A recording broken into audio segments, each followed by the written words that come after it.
Hello student, कैसे हो? This is DP Singh and you are watching your YouTube channel classmate. Okay, तो आज student हम लोग चैप्टर 3 स्टार्ट करने वाले हैं।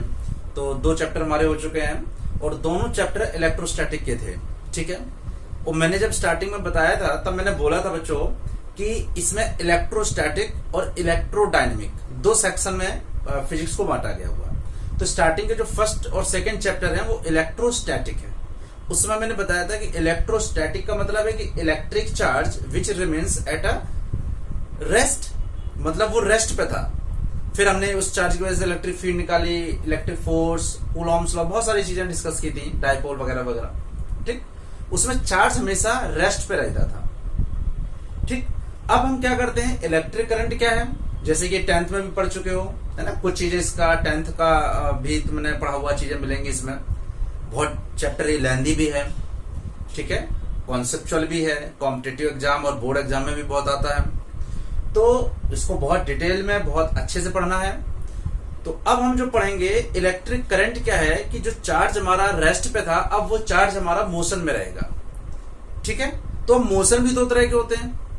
एक तो चार्ज पार्टिकल, एक होता है कि कांस्टेंट वेलोसिटी से जा रहा है और एक होता है कि एक्सेलरेटेड मोशन में है। देखो, रेस्ट तो रेस्ट है लेकिन मोशन 2 टाइप के हैं। जब चार्ज हमारा कांस्टेंट में होगा और जब चार्ज हमारा एक्सेलरेटेड मोशन में होगा, तो उसकी 2 कैटेगरी हो गई। ठीक है, तो अभी हम लोग पूरा चीज आज स्टार्टिंग से देखेंगे। तो बच्चों आज हम लोग स्टार्ट करते हैं, नोट्स भी प्रॉपर से बनाते रहना। तो सबसे पहले हम देखते हैं कि जब हमारा चार्ज रेस्ट पे था तब हमने 2 चैप्टर स्टार्टिंग के 2 चैप्टर को हमने डिस्कस किया है। उसमें था electric charge and field and electric potential and capacitance. ठीक है, तो देखो क्या था, जब व्हेन चार्ज, ये चार्ज हमारा जब रेस्ट पे था, when the charge is rest. ठीक, जब चार्ज हमारा रेस्ट पे था तब हमने दोनों जो चैप्टर्स पढ़े तब हमने इलेक्ट्रोस्टैटिक्स को यहां पे डिस्कस किया था। ओके, इलेक्ट्रोस्टैटिक, इसको हमने डिस्कस किया था, इलेक्ट्रोस्टैटिक को, राइट। जब बच्चों चार्ज हमारा मोशन में होगा, जब यही चार्ज हमारा रेस्ट पे ना होके मोशन पे होगा, तो मैंने जैसा कि अभी बताया, अब मोशन 2 तरह के होंगे। या तो वो मोशन होगा कांस्टेंट वेलोसिटी से जा रहा होगा, या मोशन एक्सेलरेटेड होगा, यानी वेलोसिटी इसकी गोइंग टू चेंज। भाई एक्सेलरेशन क्या होता है, चेंज इन वेलोसिटी, हम लोग 11th में पढ़ के आए सारी चीजें, वेलोसिटी वगैरह। तो अब जब चार्ज हमारा मोशन पे होगा तो अब इसके 2 केस हो गए। देखो, एक केस हुआ जब वो चार्ज हमारा, मैं यहीं पे लिखता हूं, एक केस जब कांस्टेंट वेलोसिटी से हो, यानी कांस्टेंट वेलोसिटी। ओके बच्चों, और एक है जब कांस्टेंट वेलोसिटी हो तो एक्सेलरेशन 0 होगा क्योंकि final velocity minus initial velocity.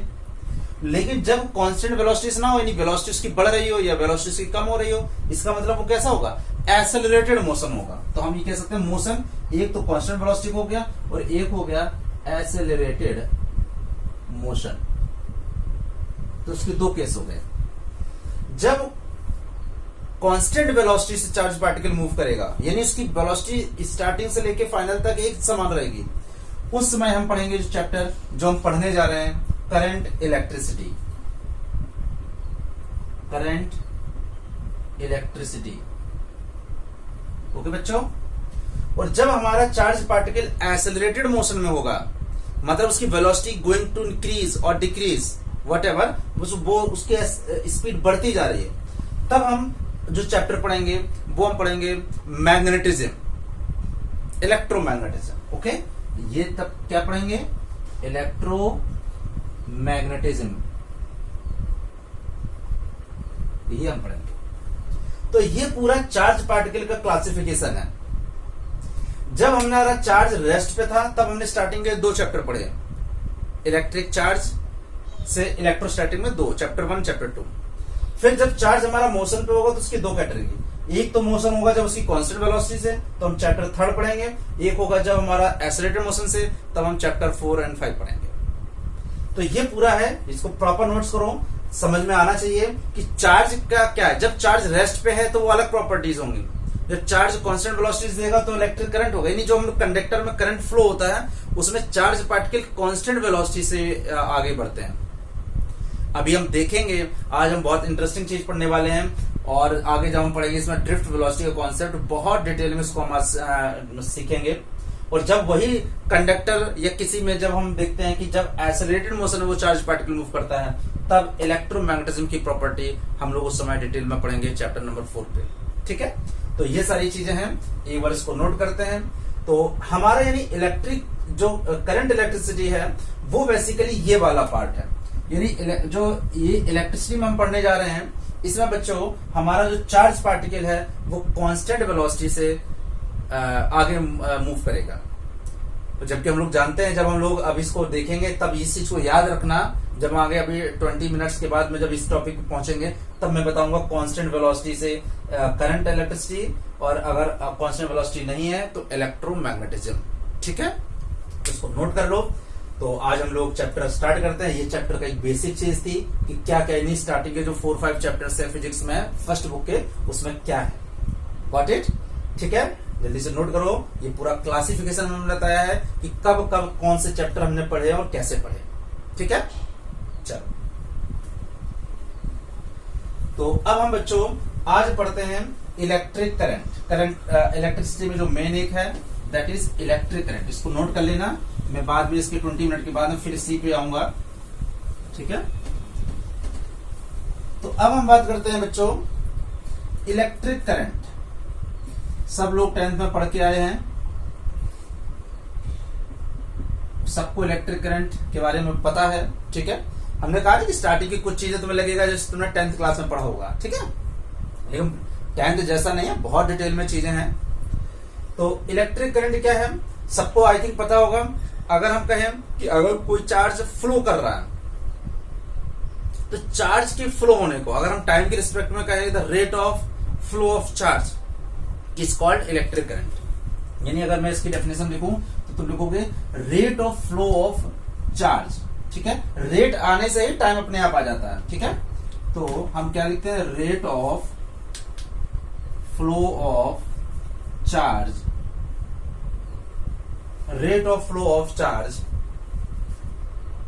is called electric current, is called electric current.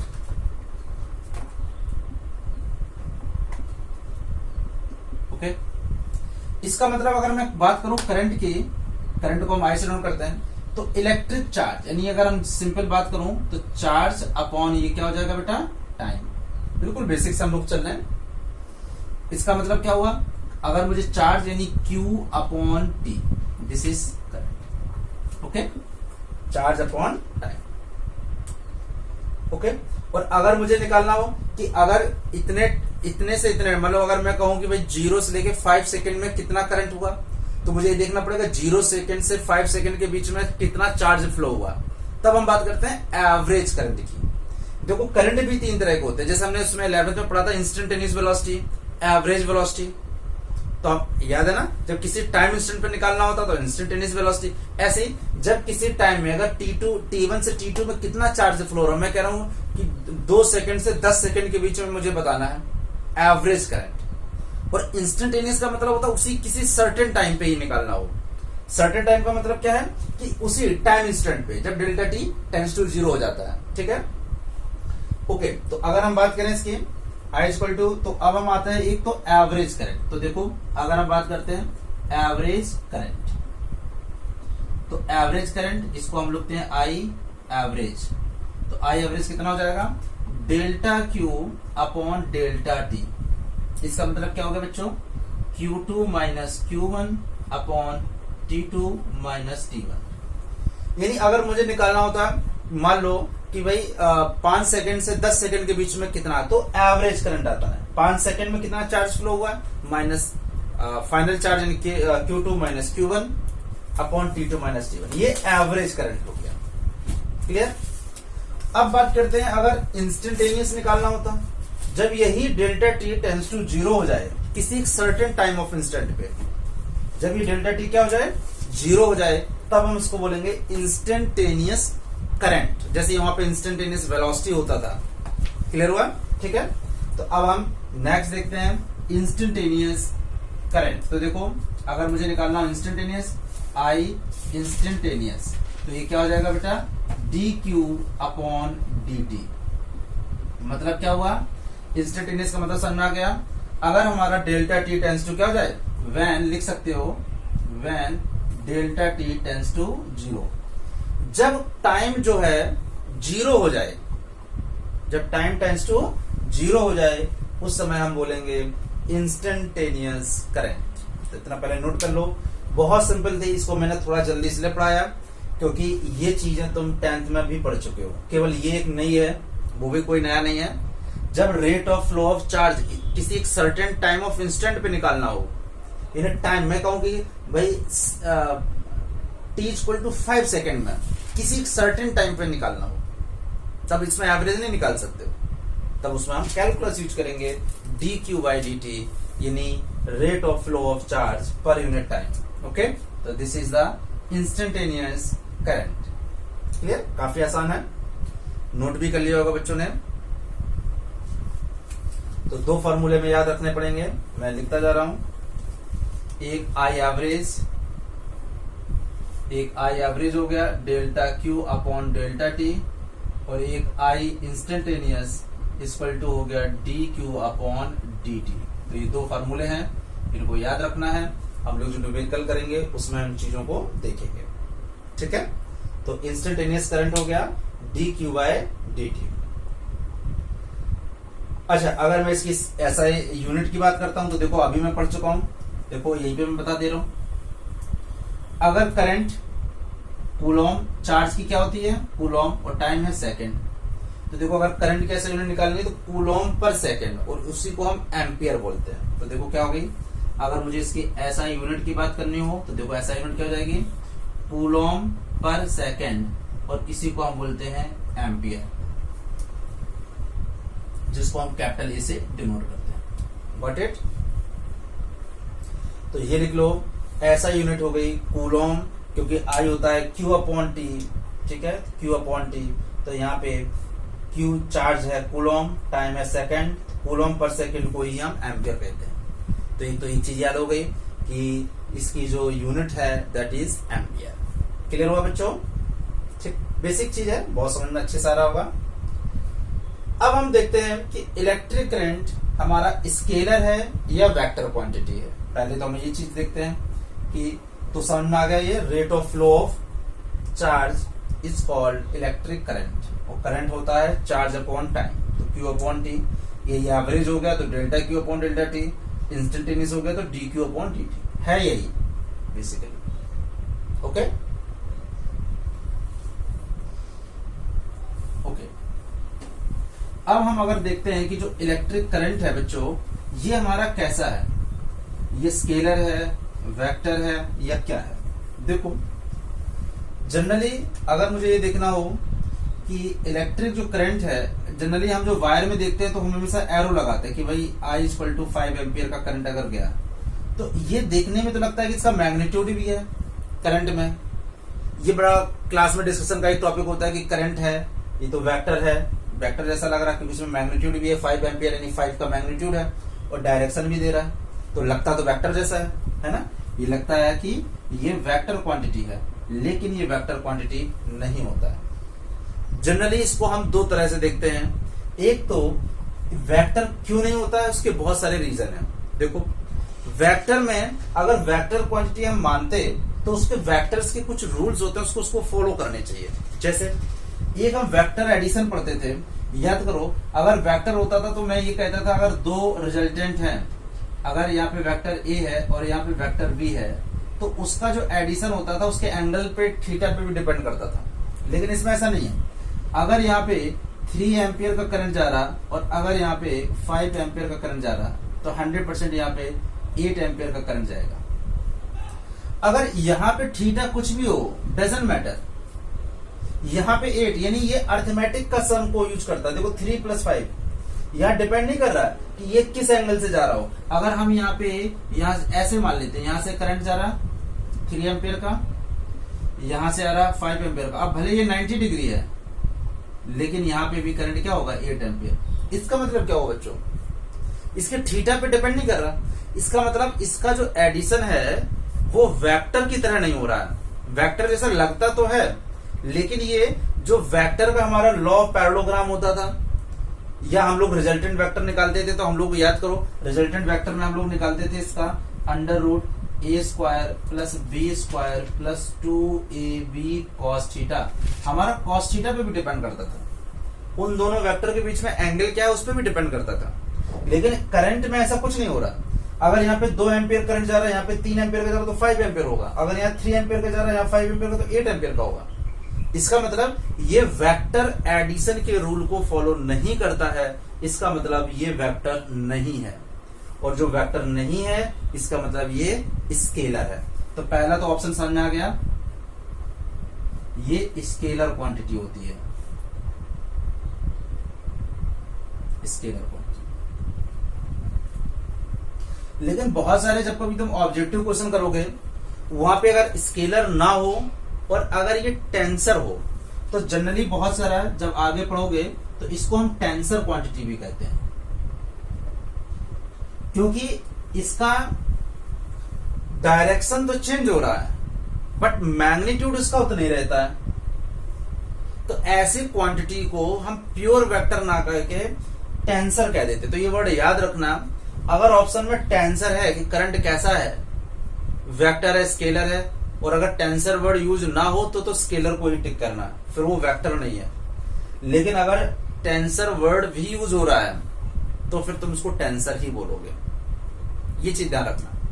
इसका मतलब क्या हुआ कि अगर वैसे करंट स्केलर है, लेकिन अगर ऑप्शन में टेंसर भी यूज हुआ है तो फिर तुम इसको टेंसर बोलोगे कि इलेक्ट्रिक करंट एक टेंसर क्वांटिटी है। ठीक है, ओके।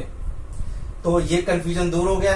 यानी इलेक्ट्रिक करंट स्केलर होती है, इलेक्ट्रिक करंट वेक्टर नहीं होती है। भले यहाँ पे एरो बना होता है, एरो लगाने से कोई वेक्टर नहीं बन जाता है। वेक्टर तब बनता है जब उसके वेक्टर्स के कुछ रूल्स होते हैं, वो क्राइटेरिया होते हैं, उसको उसे फॉलो करना चाहिए। लेकिन ये फॉलो नहीं करता है, एडिशन के जो रूल्स हैं उनको वो फॉलो नहीं करता है, इसलिए इलेक्ट्रिक करंट हमारा वेक्टर नहीं है, स्केलर है। लेकिन अगर कहीं पे बच्चों स्केलर की जगह पे अगर नहीं है, टेंसर वर्ड यूज है, तब भी हम इसको बोलेंगे कि इलेक्ट्रिक करंट हमारा टेंसर क्वांटिटी है। ओके, तो ये कुछ बेसिक चीजें थी। मुझे लगता है ये कुछ चीजें तुम्हें जो करंट की डेफिनेशन है, ये सारी चीजें पता भी होंगी पहले से। ठीक है, तो अब हम कुछ न्यूमेरिकल करते हैं। तो काफी इसके स्टार्टिंग के न्यूमेरिकल काफी आसान होते हैं। जैसे अगर हम कह दें कि कोई टाइम वेरिंग करंट है, मान लो फॉर एग्जांपल कोई करंट है और मैंने बोला मान लो फॉर एग्जांपल अगर मैं ले लेता हूं t² प्लस 2t प्लस 5, ये टाइम के अकॉर्डिंग उसका चार्ज चेंज कर रहा है। और मान लो मैंने पूछा है find instantaneous current eight t = 0 second, first part. और सेकेंड पार्ट में उसने बोला t = 2 सेकेंड। एक तो उसने बोला कि find the instantaneous current. Second thing उसने क्या बोला, average current from t = 0 to t = 5 second. Okay, clear हुआ? हमें एक तो चार्ज दिया हुआ है। देखो बच्चों, क्वेश्चन ये है कि चार्ज है t² प्लस 2t प्लस 5, और इस चार्ज में मुझे एक तो इंस्टेंटेनियस करंट निकालना है दो जगह पे, और फिर एवरेज करंट भी निकालना है। तो पहले हम पार्ट ए करते हैं। देखो बहुत आसान है। इंस्टेंटेनियस करंट अभी मैंने पढ़ा। इंस्टेंटेनियस करंट क्या होता है, dq/dt। ठीक है, ये देखो इंस्टेंटेनियस करंट मैंने स्टार्टिंग में बताया था। ओके, तो देखो d/dt और q क्या था, t² प्लस 2t प्लस 5। तो बच्चों देखो, अब हम डिफरेंशिएशन की क्लास, अब ये मैं बताने नहीं जा रहा हूँ डिफरेंशिएशन कैसे करते थे, 11th करके आए हो। इसमें से हम वेलोसिटी के बहुत क्वेश्चन करते थे, याद है ना। एक्स होता था, यहाँ वी निकालते थे, तो वी क्या होता था, dx अपॉन dt। तो मैं सीधे कर रहा हूँ, टी स्क्वायर का हो जाएगा 2t प्लस 2t का 2 और कांस्टेंट का क्या होता है 0। तो ये जो करंट आई आ रहा है ये आ रहा है 2t प्लस 2। तो फर्स्ट पार्ट में समझ में आ रहा होगा, टी स्क्वायर का डिफरेंशिएशन 2t होता है, n x n माइनस 1 याद होगा, 2 बाहर आ जाएगा, t का 1, 2t का 2, t स्क्वायर का 2t, 5 का कांस्टेंट का 0 होता है।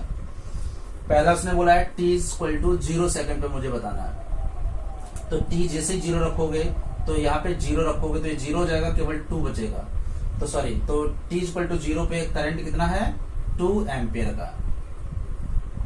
ठीक है, कितना है, t इक्वल टू 0 सेकंड पे। अब हम बात करते हैं सेकंड पार्ट की। जब t इक्वल टू 2 सेकंड पे निकालना है, तो ये 2 सेकंड पे निकालना। तो देखो i यहाँ पे क्या है, i है 2t प्लस 2, तो 2 इंटू 2 प्लस 2 यानी 4 2 यानी 6 एम्पियर। यानी कहने का मतलब हुआ कि 0 सेकंड पे जो करंट है वो 2 एम्पियर का होगा, क्योंकि चार्ज भी टाइम का फंक्शन है। चार्ज जैसे जैसे चेंज होता जा रहा है वैसे करंट एक समान नहीं रहेगा, करंट इज वेरी करेगा। तो देखो t इक्वल टू 0 सेकंड पे 2 एम्पियर करंट था और t इक्वल टू 2 सेकंड पे 6 एम्पियर का करंट है।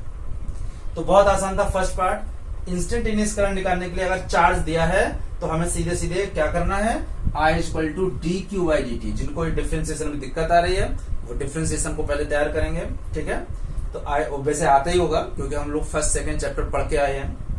तो I equal to D Q by D T, और जब I आ गया 2t प्लस टी, तो t इक्वल टू 0 यहाँ पे पुट कर दिया तो 2 एम्पियर आ गया, और t इक्वल टू 2 पुट कर दिया तो यहाँ पे 6 एम्पियर आ गया।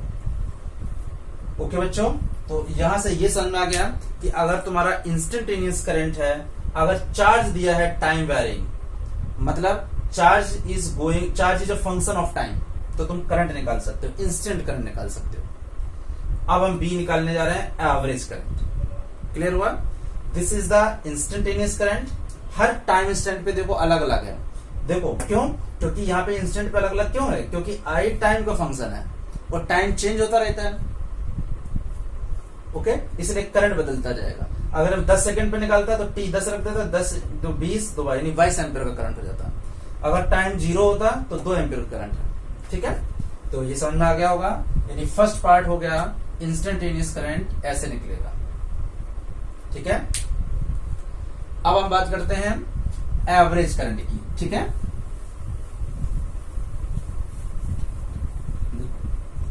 अब हम सेकेंड पार्ट कर रहे हैं, average current from t equal to 0 to t equal to 5। तो एवरेज क्या है? एवरेज मैंने अभी बताया था, इसका मतलब क्या था, Q2 minus Q1 upon T2 minus T1। ठीक है, change in current, change in charge. तो देखो t इक्वल टू 0 से t इक्वल टू 5। तो देखो क्या करना है, पहले हम t इक्वल टू 0 पे निकालते हैं Q1। t इक्वल टू 0 पहले हम Q1 निकालते हैं। ठीक है, स्मॉल q है तो Q1 निकालते हैं।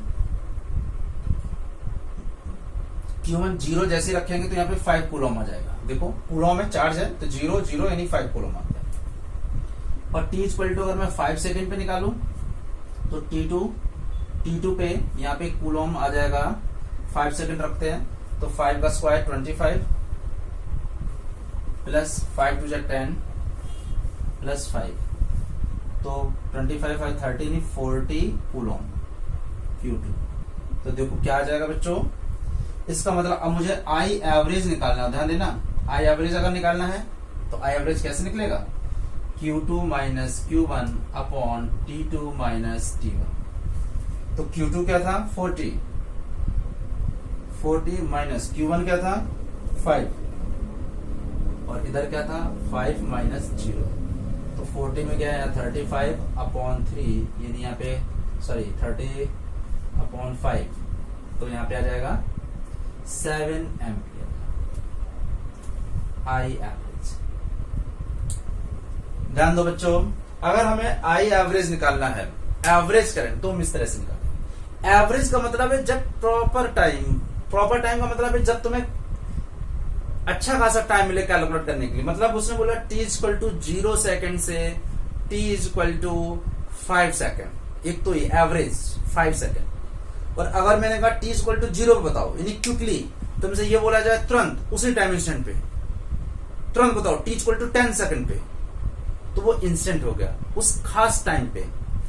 जब किसी सर्टेन टाइम पे, किसी पर्टिकुलर टाइम पे पूछा जाए तो that is instantaneous, instant, quickly उसी टाइम पे। एवरेज 5 से 10, 10 से 20 second, you have to take a time, ठीक है। तो ये एवरेज हो गया।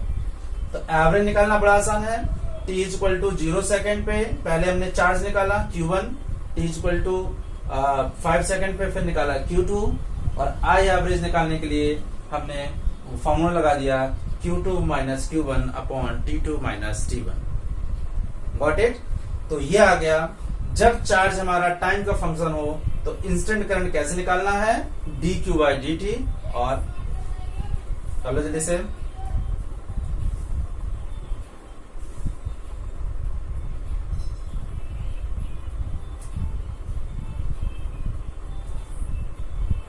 जल्दी से करो बच्चों। ओके, अब हम लोग नेक्स्ट क्वेश्चन करते हैं। देखो नेक्स्ट क्वेश्चन करना है, और उस क्वेश्चन में हम लोग देखते हैं, जैसे भी यहाँ पे अब देखते हैं करंट वेरी कर रहा हूं। देखो अब हम सेकंड क्वेश्चन देखते हैं। अगर मान लो करंट होता टाइम का फंक्शन, देखो अभी चार्ज था और करंट पूछा गया।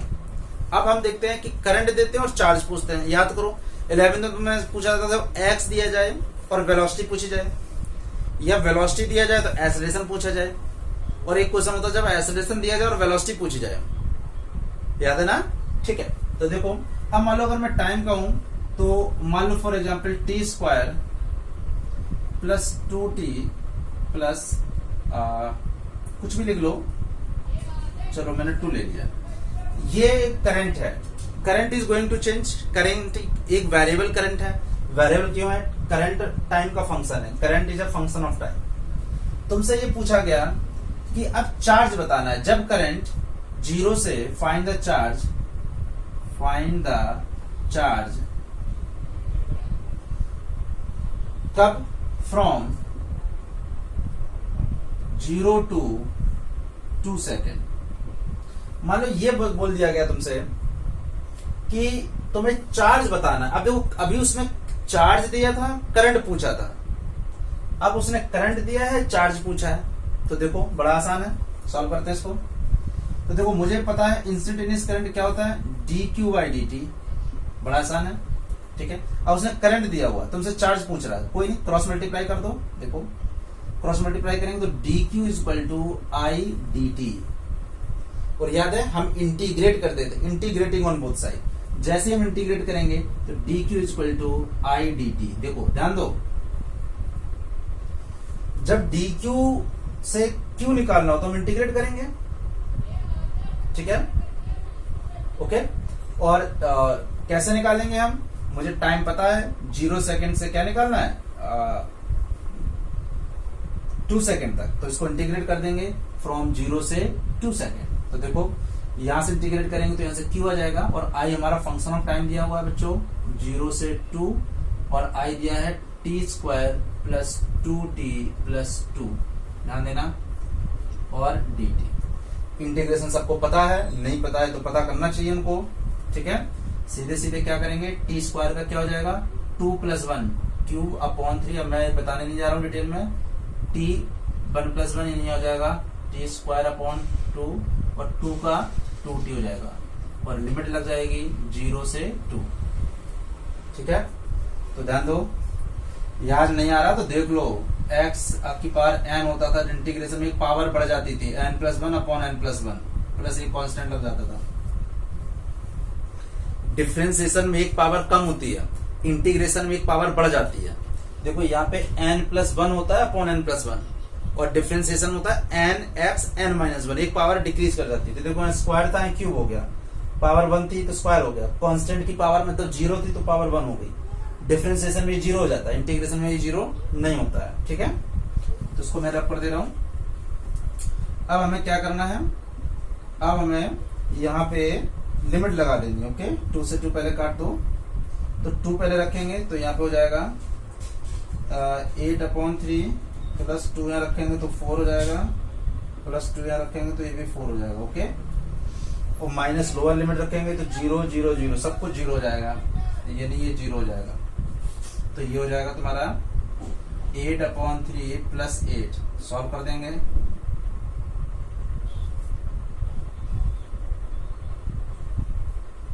अब थोड़ा कैलकुलेशन का पार्ट है, तो ये चार्ज आ गया 32/3। पूरा अपने मन से दिया था तो कोई फ्रैक्शन में आ रहा, उससे कोई दिक्कत नहीं है।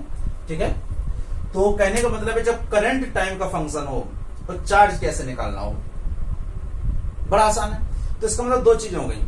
अगर ध्यान क्या रखना है बच्चों, अगर चार्ज दिया हो और करंट पूछा गया हो तो डिफरेंशिएट करोगे d/dt, और अगर करंट दिया हो और चार्ज पूछा गया तो इंटीग्रेट करोगे। ये याद रखना है। ठीक है, करंट दिया था और चार्ज पूछा गया तो हमने इसको इंटीग्रेट किया, और चार्ज दिया था पहले क्वेश्चन में और करंट पूछा था तो उसको हमने डिफरेंशिएट किया। बस तुम्हें याद ये रखना है कि I = dq/dt अपने आप आ जाएगा। I = d, अगर q होता तो q की जगह यहाँ रख देते तो डिफरेंशिएट करना होता। अब उसने q पूछा है, t दिया है तो उसको इंटीग्रेट करना है, दैट्स इट। बड़ा आसान है। ठीक है, ओके, तो आई थिंक नोट कर लिया होगा। एक न्यूमेरिकल और करते हैं, और ये क्वेश्चन CBSE 2015 में आया हुआ है। ठीक है, आजकल ग्राफ के क्वेश्चंस काफी आते हैं। सारे बच्चे चैनल को सब्सक्राइब कर लें। ठीक है, लाइक और कमेंट भी भेजते रहा करो। ठीक है, बेल बटन क्लिक करके। देखो, ये CBSE 2015 का क्वेश्चन है। क्वेश्चन क्या है, ये करंट वर्सेस टाइम ग्राफ है।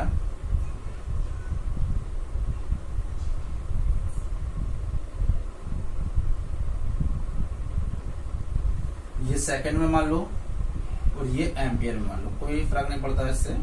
और ये तो सारा ग्राफ में गिवन था, ये 5 एम्पियर है। ओके, क्वेश्चन ये है, find the charge flow during this time. Question है, find the flow of charge during this time.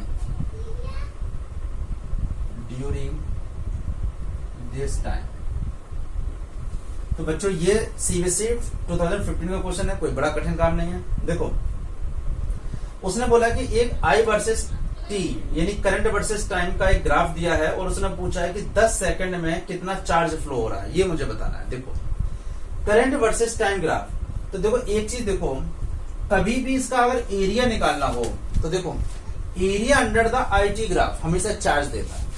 तो तुम यहाँ पे स्टार बना के लिख सकते हो, area under the current time IT graph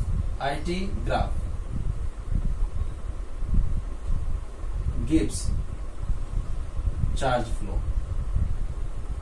gives charge। मतलब अब इसका मतलब है, अगर इस करंट वर्सेस टाइम का अगर उसने चार्ज पूछा है तो मतलब मुझे, और कितने सेकंड में ड्यूरिंग दिस टाइम, यानी 0 से लेकर 10 सेकंड के बारे में पूछा है, तो मुझे पूरा इसका हमें एरिया निकालना पड़ेगा। तो बहुत आसान है। अच्छा, बच्चों के दिमाग में आ रहा है सर एरिया क्यों निकालना है? अगर एरिया देखो, एरिया इसलिए निकालना है क्योंकि मुझे चार्ज निकालना है। करंट क्या होता है, चार्ज अपॉन टाइम, और अगर मुझे चार्ज निकालना होता तो यहाँ पे I इंटू क्या होता है, टाइम। याद करो 11th में करते थे, वेलोसिटी वर्सेस टाइम ग्राफ का जो एरिया होता था वो हमेशा डिस्प्लेसमेंट देता था। 11th में तुमने लिखा होगा area under the VT graph gives the displacement. ऐसे यहाँ पे याद रखना है, area under the IT graph, I यानी current versus time graph gives the charge. तो यानी इसको अगर मल्टीप्लाई, मतलब इसको अगर एरिया लेना है तो इसका एरिया हमेशा चार्ज देगा। तो देखो, तो इसका अगर मुझे एरिया लेना है तो बड़ा आसान है। देखो, इस वाले हिस्से में तो ट्रायंगल है, और मुझे ट्रायंगल का पता होता है हाफ बेस इंटू हाइट। तो देखो क्या हो गया, हाफ बेस कितना है 5 और हाइट कितना है 5, प्लस ये रेक्टेंगल है। देखो ये कितनी है, ये 10 थी और ये 5 हटा दो तो ये क्या हुआ 5 हुआ, और ये भी 5 है। देखो ना, ये ओरिजिन से लेते हैं ना, तो ये 10 है और ये 5, तो ये कितनी हुई 10 माइनस 5, तो ये हो गया, ये रेक्टेंगल बना तो ये हो गई लेंथ 5 और हाइट किसकी यानी ब्रेथ भी 5 हो गई, तो लेंथ इंटू ब्रेथ, तो एरिया कितना हो गया, ये हो गया 25/2 और ये 25, तो ये हो गया होगा, चेक कर लेना, 37.5, और ये क्या देगा, ये चार्ज, और ये क्या हो जाएगा कूलॉम, यानी 37.5 कूलॉम का ये चार्ज देगा। ठीक हुआ बच्चों।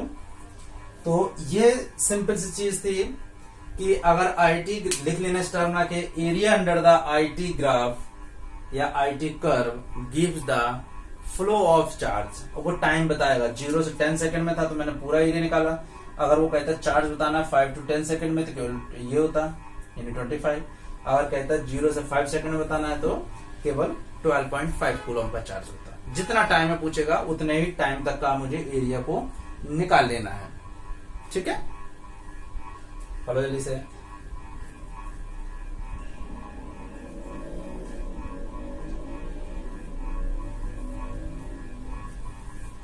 नोट करते रहो सब लोग।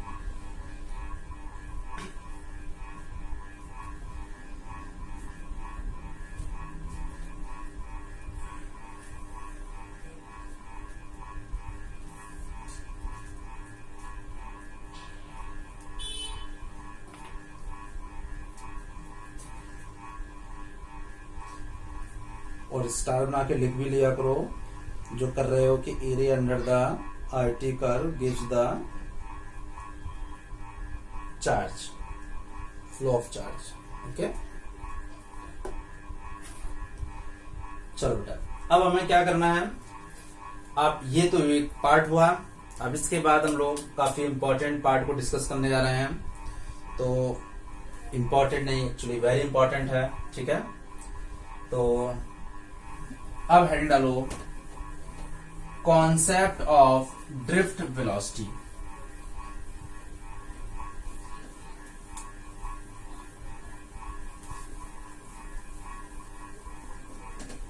ठीक है,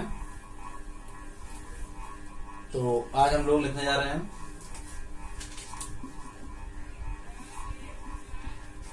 कॉन्सेप्ट ऑफ ड्रिफ्ट वेलोसिटी, जिसको हम ड्रिफ्ट वेलोसिटी को जनरली v और d से डिनोट करेंगे। देखो बच्चों, ये काफी इंपॉर्टेंट है और बोर्ड के हिसाब से भी काफी बार एग्जाम में पूछा जा चुका, सीबीएसई में और अदर बोर्ड में भी। ठीक है, तो पहले हम एक चीज देखते हैं, एक तो एक चीज समझने की जरूरत है, ये पूरी एक हाइपोथेटिकल एक पिक्चर है, एक कहानी जैसी। ठीक है, ये हुआ तो फिर ये हुआ होगा, ये हुआ होगा तो ऐसा हुआ होगा। ठीक है, तो हम लोग भी इसको थोड़ा सा जनरलाइज करेंगे, कोशिश करेंगे कि तुम्हें समझ में आए अच्छे से ये। ठीक है, तो हेड डालो कॉन्सेप्ट ऑफ ड्रिफ्ट वेलोसिटी। देखो, मान लो बच्चों, अगर ये मान लो सपोज दैट एक कंडक्टर होता, मान लो फॉर एग्जांपल एक कंडक्टर होता। ओके, तो मुझे एक चीज बताओ कि कंडक्टर में हम लोग पढ़ते थे कि फर्स्ट चैप्टर में और सेकंड चैप्टर में तुमने पढ़ा था कि किसी भी कंडक्टर के अंदर कोई भी इलेक्ट्रिक फील्ड नहीं होती है, ये तो हम पढ़ के आए हैं। ठीक है, यानी inside any conductor the net electric field is 0। ये हमने चैप्टर फर्स्ट में पढ़ा था, याद करो कि चार्ज हमेशा उसका सरफेस पे होता है तो अंदर उसके चार्ज इलेक्ट्रिक फील्ड जो है 0 होती है। जिनको इसमें कंफ्यूजन है वो चैप्टर फर्स्ट को रिकमेंड करें, वहां पे ये समझेंगे इस चीज को।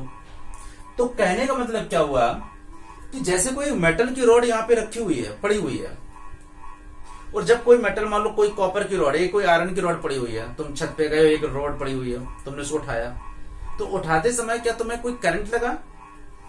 नहीं लगा। क्यों नहीं लगा करंट? क्या उसमें इलेक्ट्रॉन नहीं थे? क्या उस मेटल में फ्री इलेक्ट्रॉन्स नहीं थे? क्या वो मोशन नहीं कर रहे थे, चुपचाप ऐसे रेस्ट किए हुए बैठे थे? वो क्या शांत थे? वो क्या मोशन में नहीं थे? वो जब मोशन में थे वो, तो फिर करंट क्यों नहीं लगा? जब वो फ्री इलेक्ट्रॉन रेस्ट पे नहीं है, मोशन में है, तो फिर करंट लगना चाहिए, और करंट नहीं लगा तो क्या वो रेस्ट पे थे? तो ये सारी चीजों को हम लोग देखने जा रहे हैं। तो सबसे पहले एक चीज समझो कि होता क्या है, इलेक्ट्रॉन किसी भी मेटल के अंदर रेस्ट पे नहीं होते। फ्री इलेक्ट्रॉन का मतलब ही वो हियर एंड देयर घूमते रहते हैं, और घूमते ही नहीं रहते हैं। Actually at the room temperature, जब टेम्परेचर 25 to 30 डिग्री सेंटीग्रेड का होता है लगभग at the room temperature generally, उस समय वो क्या करते हैं, वो थर्मल हीट को, उन्हीं जो कंडक्टर है वो हीट को एब्जॉर्ब करता है, और हीट भी एक एनर्जी है, हमने पढ़ा है 11th क्लास में।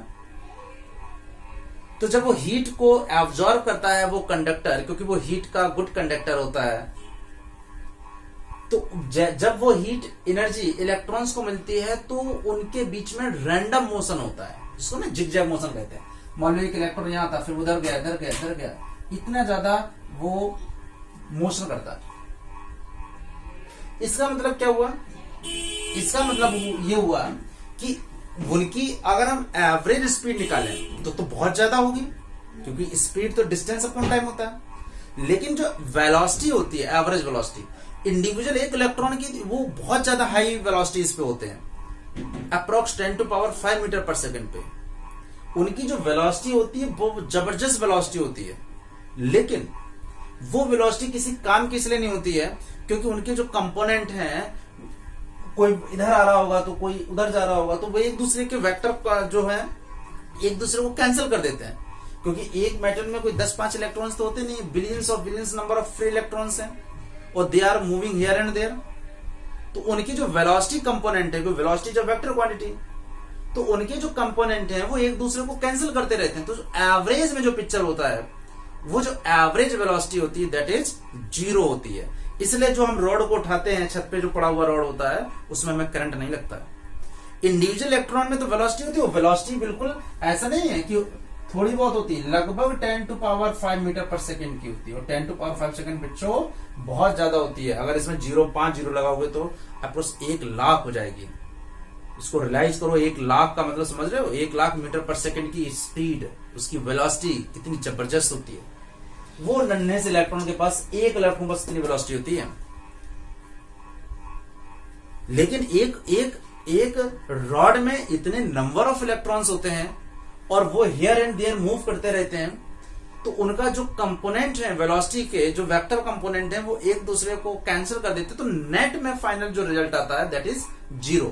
तो देखो होता क्या है, तो हमने जो अभी एक चीज समझी कि जो इलेक्ट्रिक फील्ड होती है इनसाइड द कंडक्टर 0 होती है। अगर मैं यहां पे बात करता हूं electric field inside the conductor, ठीक है, electric field, net electric field inside the conductor,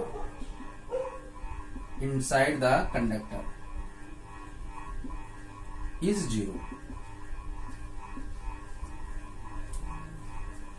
हमने पढ़ा ये चीज। मान लो अगर हम कोई एक एक्सटर्नल फील्ड यहां लगा भी देते हैं, मान लो हमने ई एक्सटर्नल लगा दी यहां पे, तो क्या ई एक्सटर्नल लगाने पर, ई एक्सटर्नल जब मैंने लगाई तब भी क्या हम ये देखते हैं क्या इसमें कुछ इसके अंदर इलेक्ट्रिक फील्ड हुई या इलेक्ट्रिक फील्ड नहीं हुई, क्या सीन हुआ, ये हम देखने जा रहे हैं। तो देखो बच्चों, जैसे यहां पे हमने एक एक्सटर्नल फील्ड लगाई, तो हम जानते हैं कि जो इलेक्ट्रॉन फील्ड के अगेंस्ट, ये हम लोग पढ़ चुके हैं, या तो चैप्टर फर्स्ट में, अगर एक इलेक्ट्रॉन होता है, अगर फील्ड इधर है तो उस पर जो फोर्स लगता है F = -EE होता है, याद है ना। माइनस का मतलब क्या हुआ, अगर इलेक्ट्रिक फील्ड की डायरेक्शन इधर है तो हमेशा इलेक्ट्रॉन पे जो फोर्स लगता है opposite to the electric field लगता है। ओके, इसका मतलब क्या हुआ, इसका मतलब हुआ कि जो इलेक्ट्रॉन यहां पे थे, इलेक्ट्रॉन वो opposite to the electric field आने लगे। तो जब opposite to the electric field आने लगे तो हुआ क्या कि इलेक्ट्रॉन का मूवमेंट इस साइड होने लगा, राइट। यानी इलेक्ट्रॉन जो थे, यानी ये कह सकते हो कि जो ये इलेक्ट्रॉन थे वो इधर मूव करने लगे। तब क्या होने लगा, जब इलेक्ट्रॉन इधर आने लगे तो इधर यानी इलेक्ट्रॉन आने लगे, यानी यहाँ पे माइनस चार्ज, और अगर इलेक्ट्रॉन इधर आ रहे हैं तो सेम ये समझ सकते हो पॉजिटिव चार्ज इधर इकट्ठा होने लगा, या ये कह सकते हो कि अगर इलेक्ट्रॉन इधर आ गया तो ऑब्वियस सी बात है उतना वहां पे पॉजिटिव चार्ज एक्यूमुलेट होने लगा। इसका मतलब क्या हुआ, इसका मतलब क्या हुआ कि अंदर इलेक्ट्रिक फील्ड प्लस से माइनस लग रहा है, ई इनसाइड, ये कह सकते हो। लेकिन E external equal to minus E inside, ये उतना ही एकोमुलेट होगा। देखो क्यों एकोमुलेट होगा, क्योंकि जितनी इलेक्ट्रिक फील्ड लगाओगे उतना ही तो उस पर फोर्स लगेगा। फोर्स कितना लगेगा, माइनस ई, जितना हमने एक्सटर्नल फील्ड इधर लगाया उतना ही फोर्स इधर लगा। इसका मतलब क्या हुआ कि चार्ज एक एंड पे नेगेटिव चार्ज और एक एंड पे पॉजिटिव चार्ज एकोमुलेट होने लगते हैं, जिसकी वजह से अंदर एक इलेक्ट्रिक फील्ड एक जनरेट हो जाती है जो कि बाहर वाले इलेक्ट्रिक फील्ड के जस्ट इक्वल एंड अपोजिट लगती है। ये ऑटोमेटिक एडजस्ट हो जाता है। जैसे हम यहाँ पे एक्सटर्नल फील्ड लगाते हैं वैसे यहाँ पे क्या हुआ, वैसे यहाँ पे चार्जेस दोनों पोलर पे एकोमुलेट हो जाते हैं। एक साइड यहाँ पे नेगेटिव चार्ज, एक साइड यहाँ पे पॉजिटिव चार्ज, और जब यहाँ पे दो चार्ज क्रिएट होगा इसका मतलब यहाँ पे एक फील्ड हो गई इनसाइड फील्ड। तो वो जो इनसाइड फील्ड है वो एक्सटर्नल फील्ड के just equal and opposite direction में होती है। क्लियर हुआ। और ये जैसे अगर बहुत से बच्चे समझते सर इसको हम बहुत ज्यादा बढ़ा दें तो हाँ बिल्कुल, अगर यहाँ पे हमने बहुत ज्यादा एक्सटर्नल फील्ड लगा दी तब भी इसके अंदर उतनी ज्यादा इलेक्ट्रिक, अनलेस अनटिल इतनी भी नहीं लगा दो कि उसके अंदर ब्रेकडाउन हो जाए। ठीक है, तो मतलब क्या हुआ कि अगर हम किसी भी कंडक्टर के अंदर हम देखते हैं तो इलेक्ट्रिक फील्ड जीरो क्यों होती है ये समझ में आ गया होगा, क्योंकि चार्जेस जो अकोमुलेट होते हैं एक्सटर्नल फील्ड लगाने पर वो इक्वल एंड अपोजिट डायरेक्शन में होते हैं। इसका मतलब क्या हुआ, इसका मतलब जो मैंने थर्मल कोई भी जो मैंने मेटल की रॉड उठाई थी हाथ में, मुझे करंट क्यों नहीं लगा। मैं फिर उसी बात पे जा रहा हूं, क्यों, क्योंकि उसमें जो एवरेज वेलोसिटी थी, ध्यान रहे एवरेज स्पीड नहीं, एवरेज वेलोसिटी वो क्या थी, और उसको एक्चुअली हम थर्मल वेलोसिटी कह सकते हैं। थर्मल वेलोसिटी क्या थी, उसकी जीरो थी। क्यों जीरो थी, क्योंकि उसमें जो एक इलेक्ट्रॉन का अगर मैं मान लेता हूं, मान लो जब हमने इसको in the absence of the electric field, okay, in the absence of electric field, in the absence of electric field, देखो अगर हमने इलेक्ट्रिक फील्ड नहीं लगाई तो उनके पास क्या थी, थर्मल वेलोसिटीज थी, they have thermal velocity. In the absence of the electric field हम मान लेते हैं कि एक इलेक्ट्रॉन इधर जा रहा था, इसकी वेलोसिटी u1 थी। सेम टाइम पे कोई इलेक्ट्रॉन इधर जरूर जा रहा होगा, बिलियंस ऑफ बिलियंस इलेक्ट्रॉन्स हैं किसी कंडक्टर में, ठीक है, तो उसकी हमने वेलोसिटी u2 मान ली। अगर कोई यहां पे जा रहा होगा इलेक्ट्रॉन तो क्या कोई इधर नहीं जा रहा होगा, बिल्कुल जा रहा होगा। ओके, ये वाला इलेक्ट्रॉन ऊपर जा रहा होगा, इसको मैंने u3 मान ली, इसकी u4 मान ली। ऐसे अगर हम देखते हैं इन सारी वेलोसिटीज का एवरेज लेते हैं, u एवरेज, और ये वेलोसिटी है ध्यान रहे, तो u1 vector, u2 vector, u3 vector plus un vector का जो एवरेज होगा वो जीरो होगा, ये ध्यान रहे। और ये कितना होगा, जीरो। ये जितनी भी थर्मल वेलोसिटीज हैं, u1 vector, u2 vector, u3, ये एक दूसरे को कैंसिल करती रहती हैं। अगर एक कोई इलेक्ट्रॉन इधर जा रहा होगा तो क्या बिलियंस ऑफ बिलियंस इलेक्ट्रॉन में से कोई इधर नहीं जा रहा होगा, वो इसको कैंसिल कर देगा। एक अगर नीचे जा रहा होगा इलेक्ट्रॉन तो क्या एक उसके ऊपर नहीं जा रहा होगा इलेक्ट्रॉन, कोई इलेक्ट्रॉन, इतने लगभग एक क्यूबिक में 10⁻28 उसकी जो इलेक्ट्रॉन डेंसिटी है, बहुत ज्यादा इलेक्ट्रॉन डेंसिटी होती है। उसमें से वो क्या करते हैं कि एक दूसरे के कंपोनेंट को कैंसिल करते रहते हैं। इसका मतलब क्या हुआ कि एवरेज पिक्चर अगर हम देखें किसी भी कंडक्टर की तो उसमें थर्मल वेलोसिटी का जो एवरेज होता है वो जीरो होता है।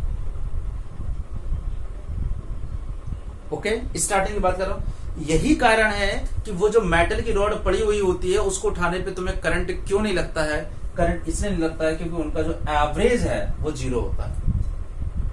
एक अगर हम ये देखें कि कोई एक इलेक्ट्रॉन को, हो सकता है वो इलेक्ट्रॉन इधर जा रहा हो, उसकी तो वेलोसिटी है, लेकिन उसके वेलोसिटी को कोई इलेक्ट्रॉन इधर जा रहा होगा उसको वो कैंसिल कर देता है।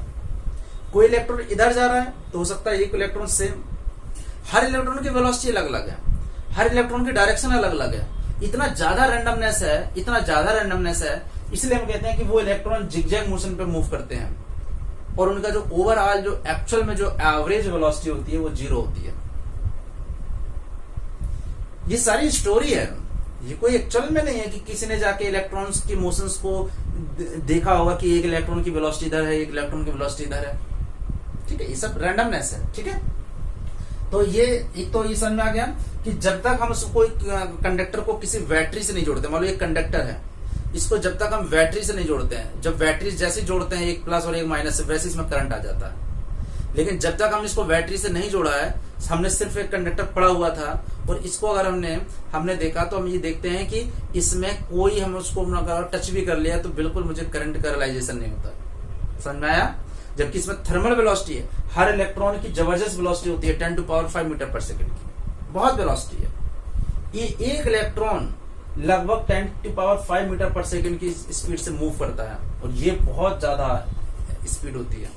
उसके बावजूद भी उसमें मुझे करंट नहीं लगता है क्योंकि उनकी एवरेज वेलोसिटी 0 होती है। अब बात करते हैं कि अगर हम उसी कंडक्टर को अगर हम बैटरी से कनेक्ट कर देते हैं, तब हम देखने जा रहे हैं कि अब क्या हो रहा। जब तक हमने इसमें बैटरी नहीं लगाई थी तब तो चार्ज अकोमुलेट हो गए थे और इस एक्सटर्नल को इस इनसाइड वाले ने क्या कर दिया था, कैंसिल कर दिया था। अब हम देखते हैं कि जब हम क्या करने जा रहे हैं, इसी कंडक्टर में हम लगाने जा रहे हैं बैटरी और फिर हम देखते हैं कि क्या होगा। ठीक है, तो इसको हम स्टार्टिंग वाली जो वेलोसिटी है इसको हम लिख लेते हैं, आगे काम आने वाली है। जो u एवरेज है यानी एवरेज वेलोसिटी है u1 प्लस u2 से लेके un तक अपॉन n, और ये इक्वल टू 0 है। जो चीजें यूज होनी है उनको मैं लिखता जा रहा हूं। ठीक है, स्टार्टिंग है, अभी ड्रिफ्ट कैसे समझ में आएगा धीरे धीरे। ठीक है, अब हम क्या करने जा रहे हैं बच्चों, अब हम एक कंडक्टर था और अब हम उसको एक बैटरी से कनेक्ट कर रहे हैं। तो देखो अब क्या होगा, अब इसकी सीन समझो। ये पॉजिटिव है, नेगेटिव, पॉजिटिव ये कनेक्टिंग वायर है। अब इसको हमने कनेक्टिंग वायर से इसको जोड़ दिया। एक कंडक्टर है, अब कंडक्टर में एक तरफ हमने प्लस और एक तरफ एक माइनस, यानी एक तरफ एक। अब हमने क्या किया, जैसे इसको हमने बैटरी से कनेक्ट किया तो देखो क्या हुआ। अब इलेक्ट्रॉन, ये जो पॉजिटिव वाला कनेक्टिंग वायर है, ये क्या करेगा, इलेक्ट्रॉन को अपनी तरफ खींचेगा। तो देखो क्या होगा। अब क्या है कि अब चार्ज अकोमुलेट नहीं होंगे। जैसे पहले जब हमने वायर नहीं लगाया था तो इधर हमारे इलेक्ट्रॉन इकट्ठे होने लगे थे, यहाँ पे पॉजिटिव इलेक्ट्रिक इकट्ठे होने लगे थे, पॉजिट्रॉन कह सकते हो, लेस या लैक ऑफ इलेक्ट्रॉन है, मतलब पॉजिटिव चार्ज कह सकते हो। लेकिन जब बैटरी लगाते हैं तो चार्ज इकट्ठा नहीं होता, बल्कि क्या होता है, इलेक्ट्रॉन को इसने अपनी तरफ खींचा और जैसे इलेक्ट्रॉन को उसने अपनी तरफ खींचा तो ये बैटरी क्या करती है, उनको स्टॉप नहीं करती, ये चार्ज को सर्कुलेट करने लगती है ओवर द सर्किट। यानी ये कह सकते हो कि जैसे ही यानी ये इलेक्ट्रॉन्स को पॉजिटिव वाली प्लेट ने अपनी तरफ खींचा और यहाँ पे जो पॉजिटिव थे उसने नेगेटिव वाले ने अपनी तरफ खींचा। यानी अब ये बैटरी, जब बैटरी नहीं थी तब का सीन और जब बैटरी लग गई तब का सीन। अब यहाँ पे डिफरेंस समझ में आना चाहिए।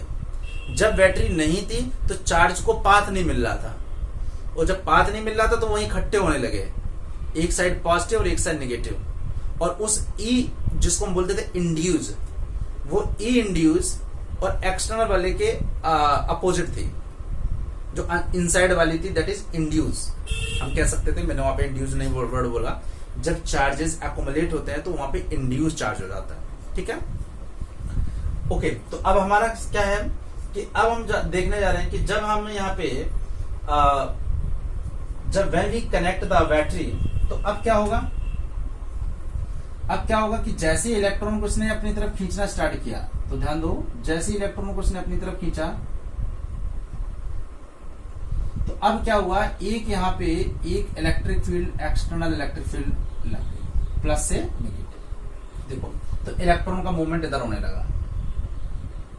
तो देखो इसका मतलब क्या हुआ, इसके वजह से अब यहाँ पे इस इलेक्ट्रॉन पे, जो एक इलेक्ट्रॉन था, इस पे फोर्स लगने लगेगा।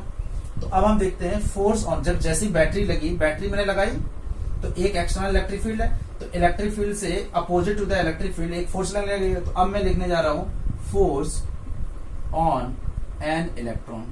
और वो फोर्स क्या होता है, फोर्स हमें पता है QE। अगर मैं इसकी बात करूं तो ये हो जाएगा -E। ये माइनस होता है कि इसकी बताता डायरेक्शन, जो फोर्स है वो इलेक्ट्रिक फील्ड के अगेंस्ट है। इलेक्ट्रिक फील्ड अगर एक्सटर्नल इलेक्ट्रिक फील्ड इधर जा रही है तो फोर्स उसके जस्ट अपोजिट जाएगा। फिजिक्स में माइनस साइन का मतलब होता है अपोजिट डायरेक्शन।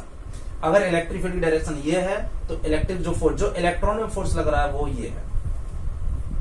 इसका मतलब क्या हुआ?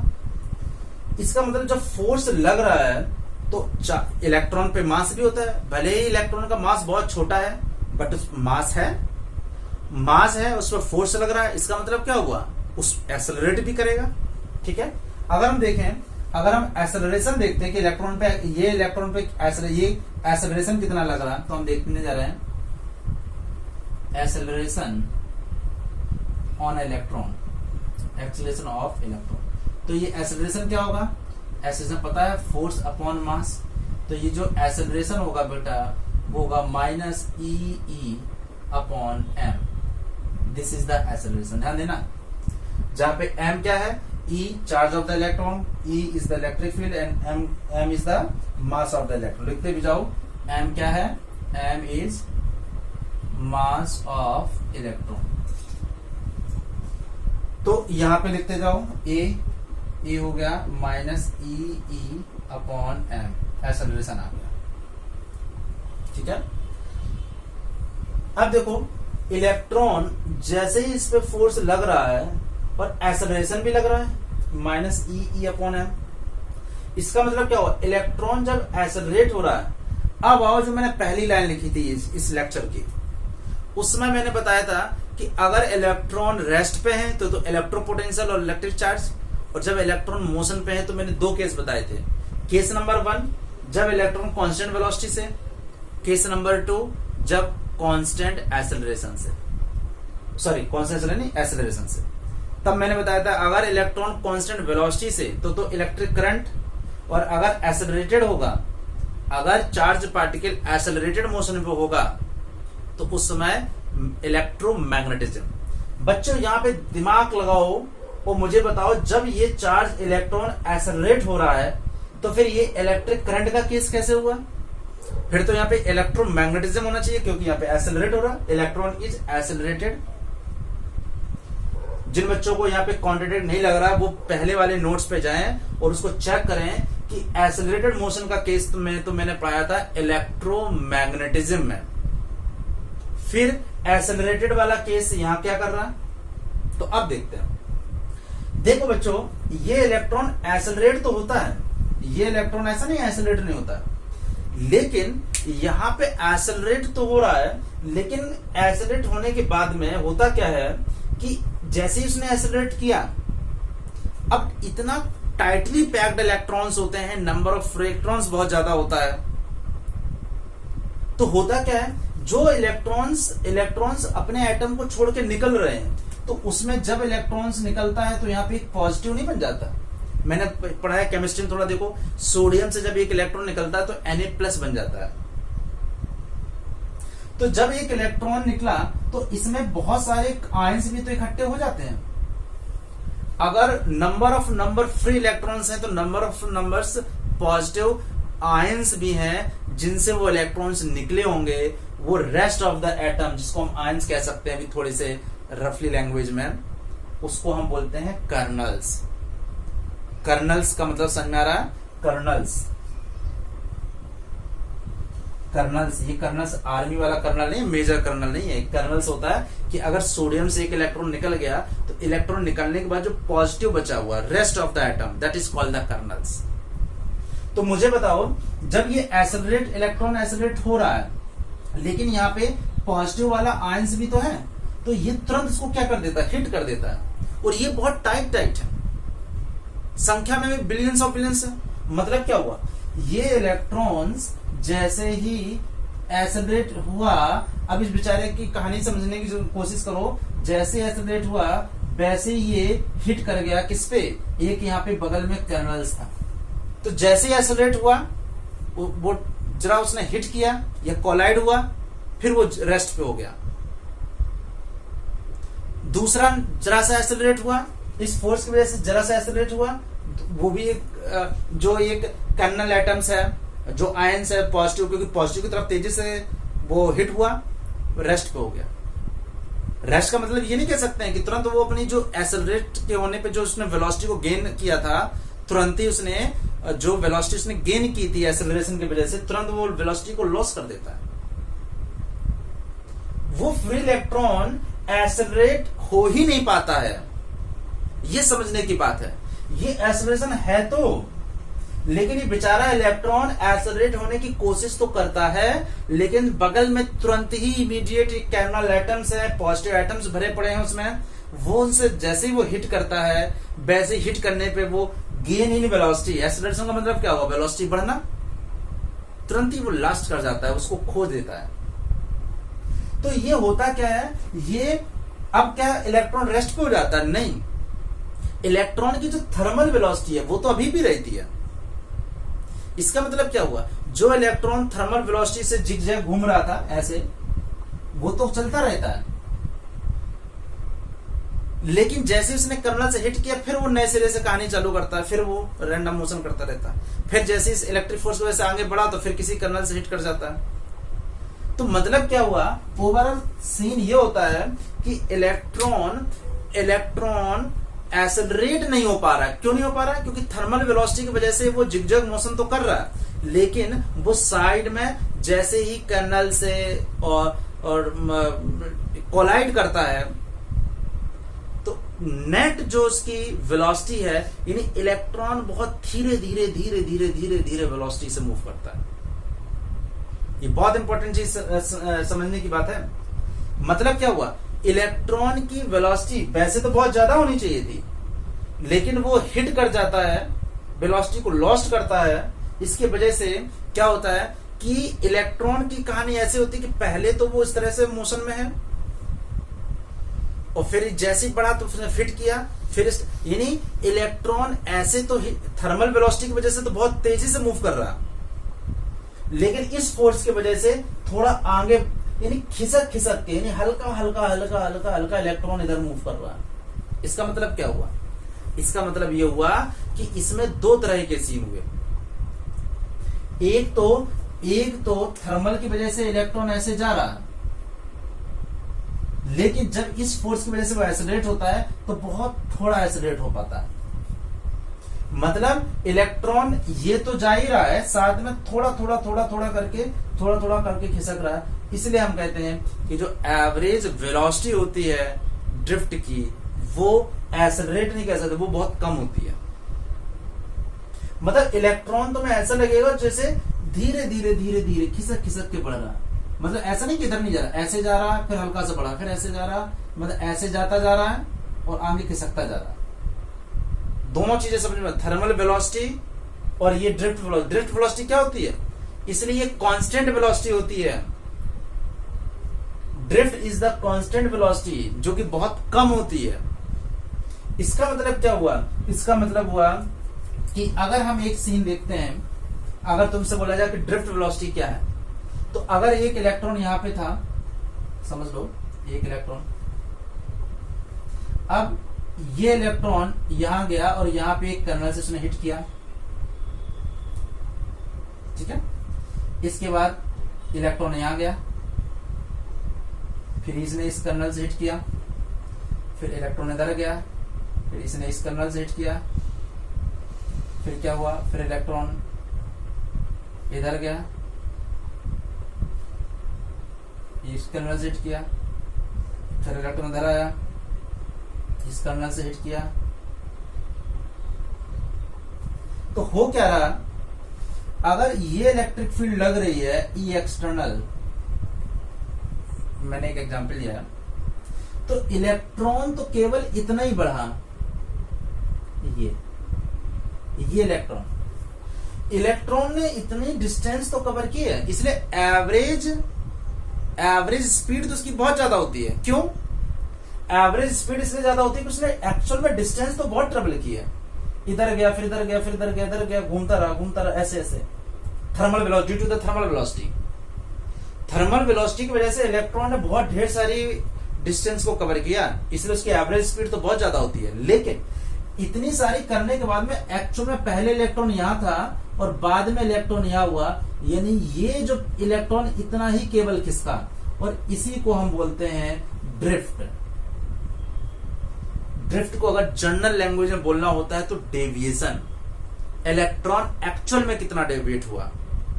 इलेक्ट्रॉन पहले यहां पे था, ध्यान देना, इलेक्ट्रॉन पहले यहां था, अब इलेक्ट्रॉन यहां गया, बहुत सारा थर्मल वेलोसिटी से इधर घूमता गया और बाद में इलेक्ट्रॉन यहां पे आ पाया, यानी पहले यहां था, अब यहां पे आ पाया। मतलब क्या हुआ कि वो थर्मल वेलोसिटी के बावजूद भी केवल धीरे धीरे धीरे धीरे धीरे करके मूव कर रहा है। इसलिए हम कह सकते हैं कि ये एक्सेलरेटेड मोशन तो है, लेकिन एक्चुअल में इलेक्ट्रॉन थोड़ा थोड़ा खिसक रहा है एट द कांस्टेंट वेलोसिटी। इसलिए ये हम एक्सेलरेशन वाले टॉपिक में न जाके हम ये कहेंगे कि ये electron constant, very small and constant velocity से मूव करता है, और इसी कांस्टेंट एंड स्मॉल वेलोसिटी को हम ड्रिफ्ट वेलोसिटी कहते हैं। This small and constant velocity is called drift velocity. बहुत ज्यादा इसमें पूरे सीन में रैंडमनेस है। तो देखो फिर से मैं एक बार हल्का सा रिव्यू कर रहा हूं कि जैसे हमने इसको बैटरी से कनेक्ट किया तो इसमें एक पोटेंशियल डिफरेंस क्रिएट हुआ, नहीं, एक इलेक्ट्रिक फील्ड लगी प्लस से माइनस इधर। अब इलेक्ट्रॉन पे एक फोर्स लगने लगेगा और फोर्स इलेक्ट्रिक फील्ड के अगेंस्ट लगेगा। फोर्स लगेगा कितना? इलेक्ट्रिक फील्ड के अगेंस्ट, और इतना फोर्स लगा, इसका मतलब एक्सेलरेशन। इसका मतलब ये इलेक्ट्रॉन एक्सेलरेट ऐसा नहीं होगा तुम सोचो कि इलेक्ट्रॉन को ये तुरंत खींच लेगा, ये वाला यहाँ पे इलेक्ट्रॉन थे और इन इलेक्ट्रॉन्स को ये पॉजिटिव वाला टर्मिनल तुरंत अपनी तरफ खींच लेगा, फोर्स से तुरंत एक्सेलरेट होगा और यहाँ आ जाएगा, नहीं। क्योंकि अगर ये एक्सेलरेटेड मोशन होता तो फिर इलेक्ट्रोमैग्नेटिज्म में हम इसको पढ़ते हैं। ये कांस्टेंट वेलोसिटी का क्या चक्कर था, ये यहां समझने की जरूरत है। ये एक्सेलरेटेड नहीं है, ये कांस्टेंट वेलोसिटी धीरे धीरे धीरे धीरे करके आता है। क्यों? क्योंकि ये इलेक्ट्रॉन एक्सेलरेट तो हुआ, लेकिन वहां पे पॉजिटिव आयंस थे जिसको मैंने कैंडल्स बोला था, उससे वो हिट कर देते हैं, फिर वेलोसिटी को लॉस कर देते हैं। फिर एक्सेलरेट हुआ, फिर हिट हो गया, फिर एक्सेलरेट हुआ, फिर हिट हो गया। तो बेचारा वो इलेक्ट्रॉन एक्चुअल में एक्सेलरेट ही नहीं हो पाता है। लग तो रहा है कि इलेक्ट्रॉन बहुत ज्यादा एक्सेलरेट हो रहा है, देखने में लग रहा है इलेक्ट्रॉन तो तुरंत फोर्स लगा और फोर्स ने उस इलेक्ट्रॉन को खींच दिया, क्योंकि पॉजिटिव वाले की तरफ से उसने खींच दिया। एक्चुअल में वो एक्सेलरेट इतनी तेजी से नहीं आता है। इलेक्ट्रॉन वेरी, इसलिए हम कह सकते हैं कि एवरेज स्पीड, अगर मैं इसकी स्पीड बोलूं, एवरेज स्पीड वो बहुत ज्यादा होती है एवरेज वेलोसिटी से। एवरेज स्पीड अगर हम देखें तो 10 की पावर 5 मीटर पर सेकंड होती है, लेकिन ये 10 टू पावर -4 मीटर, समझ रहे हो ना। इसी को वेरी स्मॉल कांस्टेंट वेलोसिटी को ये हम ड्रिफ्ट वेलोसिटी कहते हैं, और ये बहुत कम होती है बच्चों, ये होती है 10 टू पावर -4 सेकंड की। समझ लो, एक इलेक्ट्रॉन जो कि 10 की पावर 5 मीटर पर सेकंड से भाग रहा है, उसकी एक्चुअल में जो वेलोसिटी होती है वो कितनी कांस्टेंट है? 10 टू पावर -4, 10 टू पावर -4 का समझ रहे हो, -4। सोच नहीं सकते हो कितना धीमा इलेक्ट्रॉन मूव कर रहा है। शुरू में तो लग रहा था अरे इलेक्ट्रॉन तो तुरंत बैटरी लगाओगे, इलेक्ट्रॉन धाड़ से ऐसे, अगर ऐसा होता, अगर ये एक्सेलरेट करता तो फिर हम इसको इलेक्ट्रिक करंट इलेक्ट्रिसिटी ना पढ़ते। जब हमने स्टार्टिंग में चार्ट बनाया था तब हम इसको एक्सेलरेटेड मोशन में पढ़ते, और उस समय ये चैप्टर नंबर हम ये डिस्कस कर रहे होते। किस चैप्टर में? चैप्टर नंबर जो 4 है, इलेक्ट्रोमैग्नेटिज्म 4 और 5। ध्यान दो, ओके। तो यहां तक समझ में आ गया कि वो एटम से एक्चुअल में वो टकराता रहता कर्नल एटम से, तो फाइनल जो वेलोसिटी होती है उसकी तो वेरी स्मॉल वेलोसिटी से धीरे धीरे धीरे धीरे इंक्रीज करता है। तो लिख लो कि एक्चुअल में ड्रिफ्ट वेलोसिटी क्या है? Very small constant velocity is called the drift velocity. कि एक्चुअल में इलेक्ट्रॉन ड्रिफ्ट का मतलब क्या? डेविएट होना। इलेक्ट्रॉन पहले यहां था, अब इलेक्ट्रॉन यहां पे आ गया, तो ये ड्रिफ्ट है। भले इसने 1000 बार वो इधर उधर गया होगा, बट एक्चुअल में वो थोड़ा ही खिसक पाया, फिर ये जरा, ये जो वेलोसिटी हो रही है तो थर्मल की वजह से हो रही है। थर्मल तो इसको अभी भी मिल रही है, क्योंकि हीट तो अभी भी बाहर की थर्मल के एब्जॉर्ब ही कर रहा है। ओके, तो अब आते हैं हम लोग एक्सप्रेशन निकालने जा रहे हैं ड्रिफ्ट वेलोसिटी का। Got it? तो we are derive the formula of the drift velocity. तो सारी चीजें सभी नोट कर लो कॉपी में, मेरे ख्याल से सारा नोट्स बनाते भी रहो, ठीक है। ओके, अब आते हैं, देखो बच्चों, इसमें पूरे टॉपिक में बहुत ज्यादा रैंडमनेस है। थोड़ा नहीं है, बहुत ज्यादा। देखो अब हम आते हैं expression for the drift velocity. ठीक है, अब हम करने जा रहे हैं एक्सप्रेशन। कॉन्सेप्ट तो समझ में आ गया होगा। अब हम करने जा रहे हैं या derive expression of drift velocity. तो देखो, अब देखो अगर मान लो एक इलेक्ट्रॉन यहां पे था, इलेक्ट्रॉन यहां गया, इस एक पॉजिटिव आयन से यहां टकरा गया। ठीक, अब यहां से जब गया तो देखो यहां पे इसकी स्टार्टिंग की वेलोसिटी u1 थी। अब जैसे इलेक्ट्रॉन में फिर स्टार्टिंग से एक्सेलरेट हुआ, इसका τ1 हम मान लेते हैं रिलैक्सेशन टाइम, और लैम्डा होता है फ्री पाथ। अभी हम सब पे आ रहा हूं कि टाउ क्या है। और जैसे इसकी स्पीड v1 हुई, फिर यहाँ पे कर्नल ने हिट किया, जैसे हिट किया तो फिर इसकी हुई। अब देखो यहाँ पे फिर ut हुई, यहाँ पे τ2 λ2, फिर यहाँ पे हिट किया तो यहाँ पे फिर v2 हुई। देखो फिर क्या हुआ, फिर यहाँ पे इसने एक इलेक्ट्रॉन को इसने स्टार्टिंग की u3 से, फिर यहाँ इसने पॉजिटिव से हिट किया, फिर वही τ3। सारा समय आई थिंक समझ में आ रहा होगा। तो देखो लैम्डा और टाउ समझो।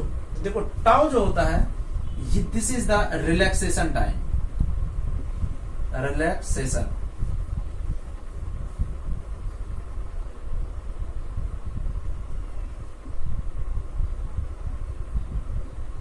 और लैम्डा होता है फ्री पाथ।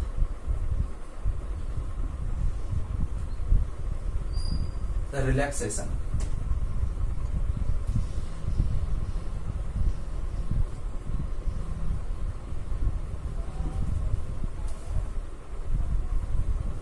तो देखो लैम्डा क्या है, डिस्टेंस बिटवीन टू कॉलिजन। देखो एक कॉलिजन हुआ और दूसरा कॉलिजन हुआ, उस कॉलिजन के बीच की फ्री पाथ। फ्री पाथ का एक्चुअल का मतलब ये होता है, फ्री पाथ का मतलब होता है कि जब वो हिट किया, जब तक का दूसरा कर्नल ना मिल जाए टकराने के लिए, तब तक की एक फ्री पाथ। और ये कोई नहीं है कि जो लैम्डा 1 होगा वही लैम्डा 2, सब कुछ एवरेज में चल रहा। इतने नंबर ऑफ फ्री इलेक्ट्रॉन्स हैं, इतने नंबर ऑफ फ्री पाथ होंगे, इतने नंबर ऑफ रिलैक्सेशन टाइम होगा। तो ये कह सकते हो कि अगर हम दो कॉन्जिक्यूटिव कॉलिजन्स लें तो उनके बीच की डिस्टेंस कह सकते हो, फ्री पाथ हो गई। अब आ जाओ रिलैक्सेशन टाइम। इंग्लिश में मत जाया करो, अगर कहीं पे एक ही ई लग गया तो कोई इंग्लिश उतनी मेरी अच्छी नहीं है, पता ही है तुम लोगों को।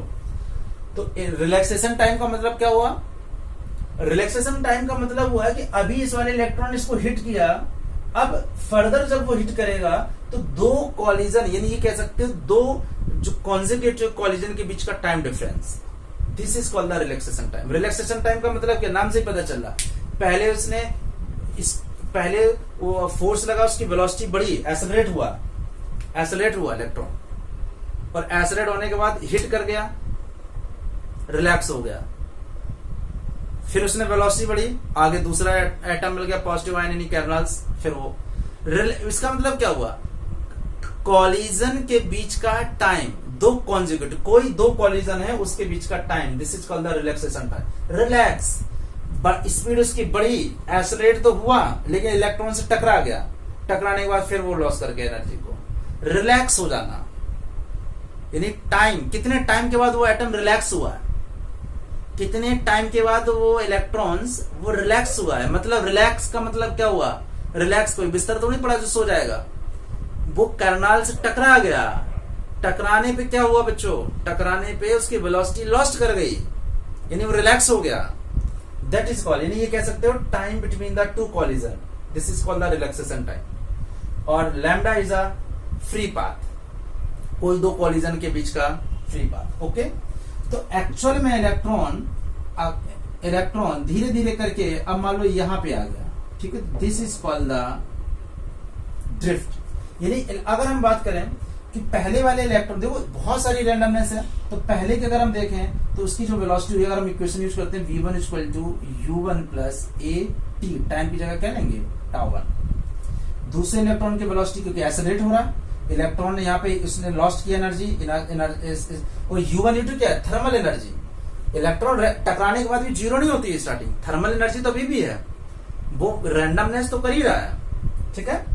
फिर उसकी वेलोसिटी क्या हुई, u2 प्लस a τ2, एक्सेलरेशन समझ में आ गया? वो एक्सेलरेशन है जो जिससे वो एक्सेलरेट कर रहा है, ठीक है। v3 u3 plus a tau 3 ऐसे करते जाएंगे, और bn un plus a tau n। Okay, अब हम देखते हैं कि एवरेज की वेलोसिटी क्या हुई। ओके, तो देखो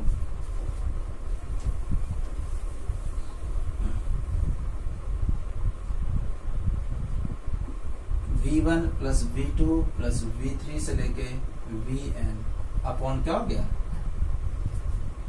अब देखो v एवरेज निकालना है तो v क्या हो जाएगा, u1 प्लस a टाउ 1।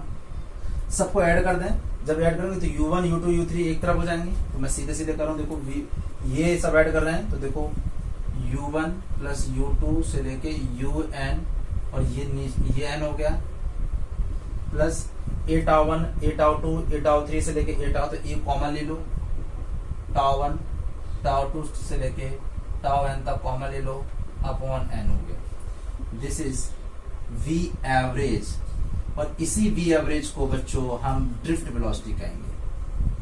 ये बहुत कम होती है, सारे वहां पे वो कर लेना, वेक्टर क्वांटिटी लगा देना। इसी को हम जो वेरी स्मॉल वेलोसिटी होती है, this is called a drift velocity. सबकी जो एवरेज, जितना वो एक्चुअल में डेविएट कर रहा है वो इतना यहां तो रैंडम कर रहा है, लेकिन इलेक्ट्रॉन एक्चुअल में जितना डेविएट कर रहा है, दिस इज डेविएट, जितना कर रहा है। डेविएट का मतलब ड्रिफ्ट है, तो इसको हम vd लिख देंगे।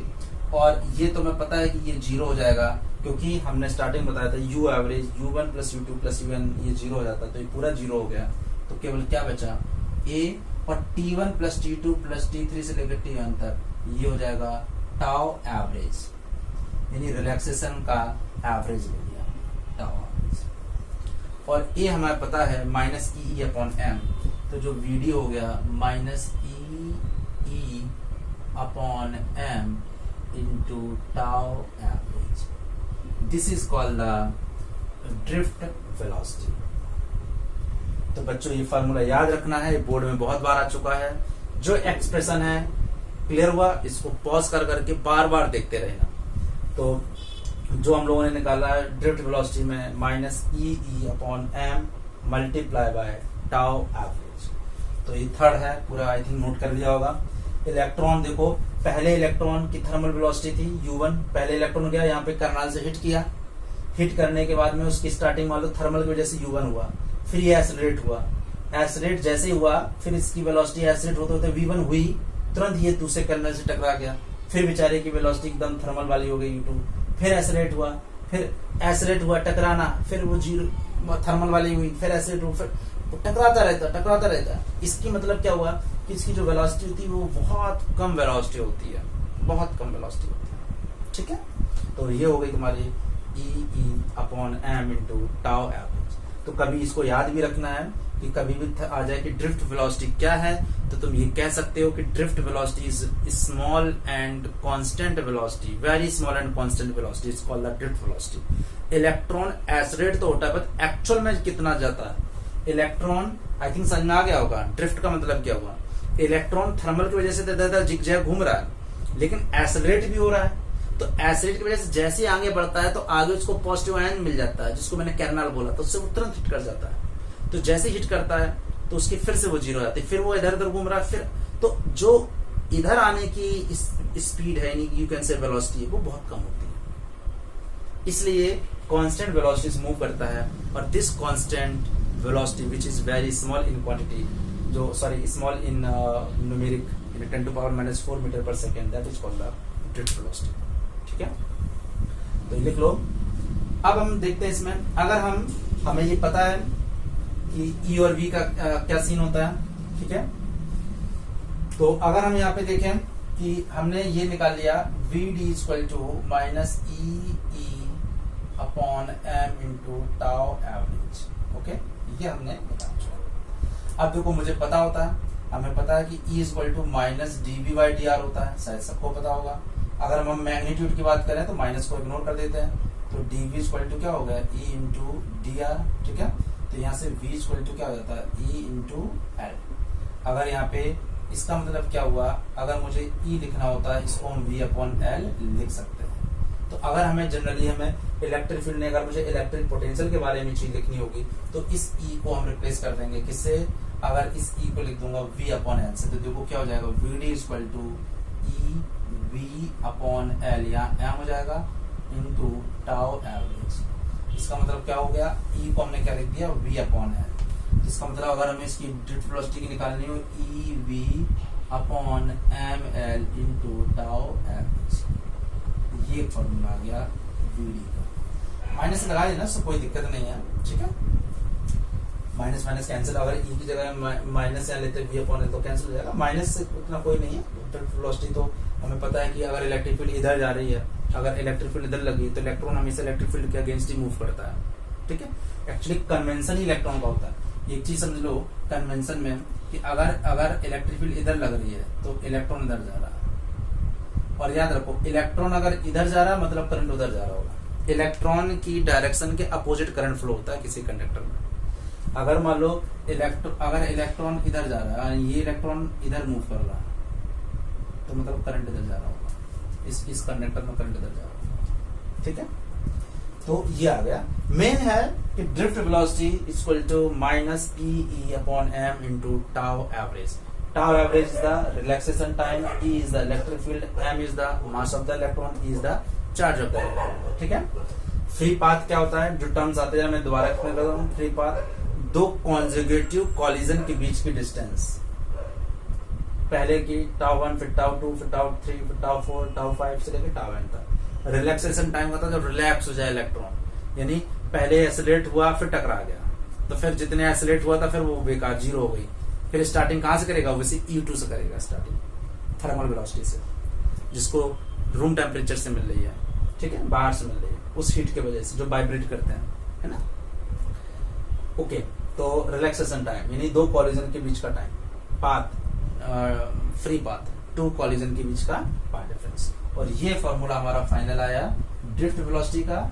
ये याद रखना, ये बोर्ड में आ सकता है, मोस्ट प्रोबेबली इस साल जो तुम्हारा एग्जाम होगा ड्रिफ्ट वेलोसिटी का कहीं इधर 2-3 साल से आ नहीं रहा है, तो मोस्ट है कि ये एग्जाम में इस बार आएगा। तो ये क्लास कैसी लगी बच्चों, एक बार इसको सब्सक्राइब करो चैनल को, और ये आपका चैनल है और सब्सक्राइब करना है और बेल बटन इसको प्रेस कर दो, ठीक है। और इसके सारे वीडियोस अपलोड करते रहेंगे, मैथ के, फिजिक्स के, सारे सब्जेक्ट के, ठीक है, 11th 12th के। तो आज की क्लास को यहीं रखते हैं। Okay, good day, all the very best.